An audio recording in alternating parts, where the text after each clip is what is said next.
First, I'm going to start by unwrapping the kit, and I'm only going to grab it with my, first I've done hand hygiene. I have not assessed my patient, I have identified my patient, provided privacy, and then with my kit here, I'm going to unwrap it, but when I do, I'm only going to grab like maybe just a little bit of the outside of the wrapper to keep it sterile. I would have my patient lay in here like her legs. If it's a female, I'm going to have her laying supine with her knees bent a little bit, and this would be kind of on the bed in between her legs. And then with the male, it'd be with him laying supine with his legs spread a little bit so I could keep this in between it so I'd have access to it. But I'm just going to barely grab the edges here and unwrap it so that I'm not getting all of this messy or unsterile, or I don't know how to word that. Okay, so my kit is not completely put together right now because I've practiced with it. But anyways, this would be put together all nice and neat. And be kind of like this. So I would get my gloves out. I've laid them down.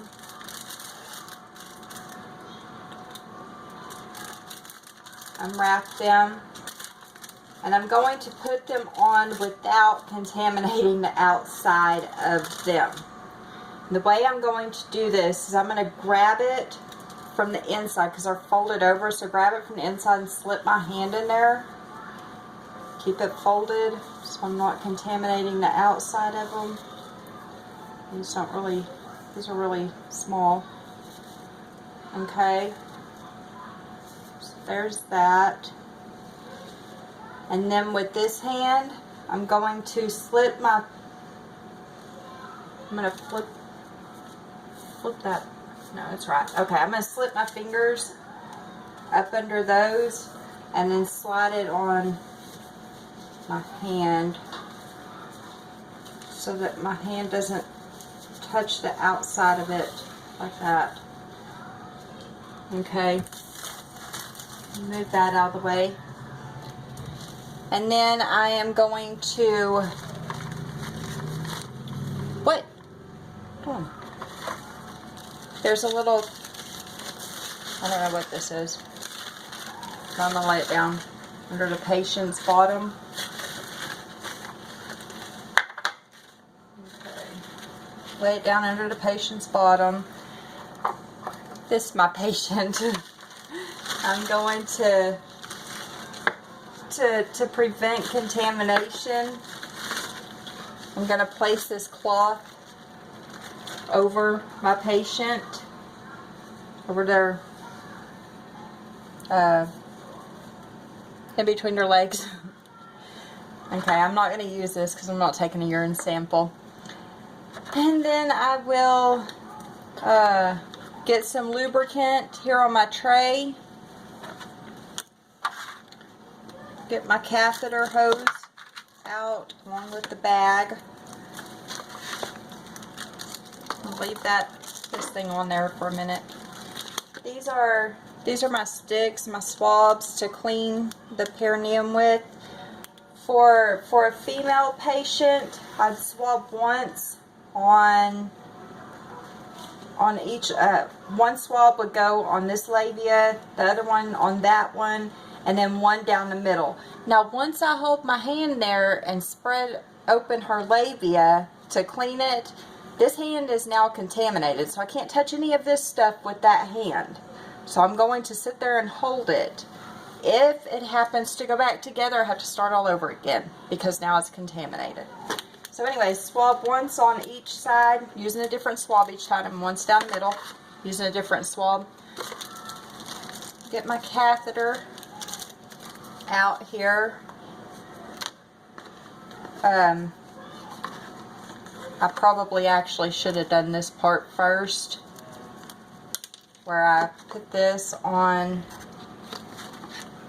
the rubber part of my catheter. Let's see if I can do it here. Anyways, okay, so I actually probably would have done that part first before cleaning my patient just because it's harder to do this way, but it can be done. Okay, so anyways, you attach your saline there, and that's to blow up the balloon. You're supposed to test the balloon.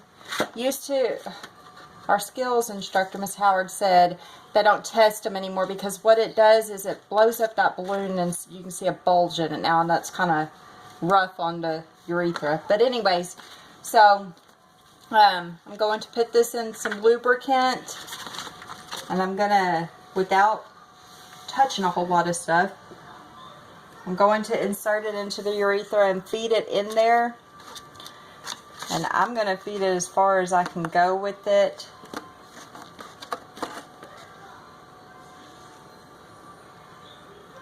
And then once I get it in there, I'll see some urine backflow, and that's how I know that I'm either really close to the bladder or I'm in it. So once I see that backflow, I'm going to push it in a little bit more just to make sure that I'm in there.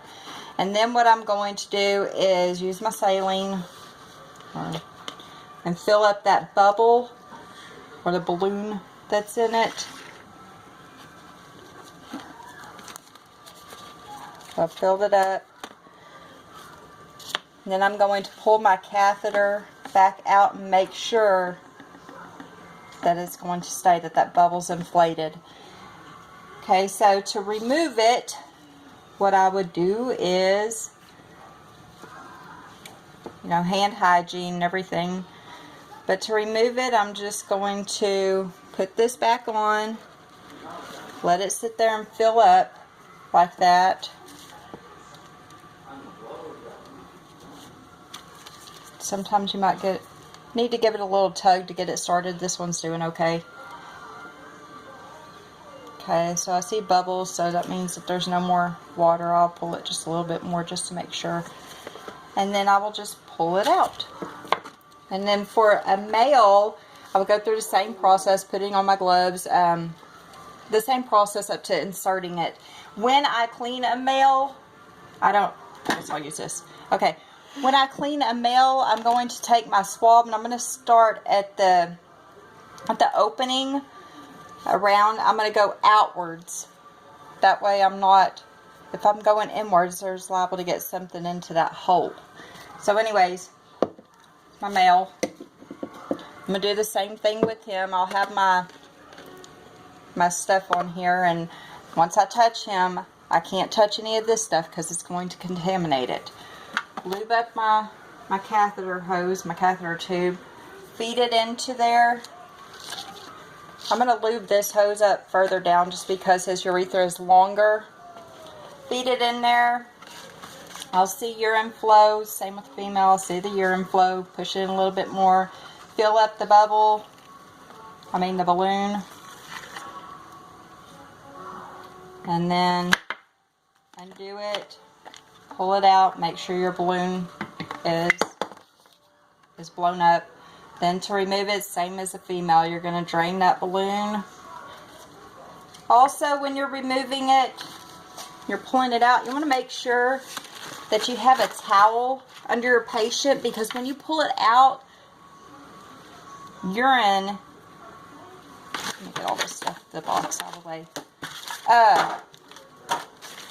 Urine is going to come out with it. So you want to have a towel or something there to catch that. And then you can just kind of put everything into your towels. Fold it up like that. Don't touch yourself with it. Take it to the trash in the proper disposal bin. Dispose of it. And put your linens where they belong. And that's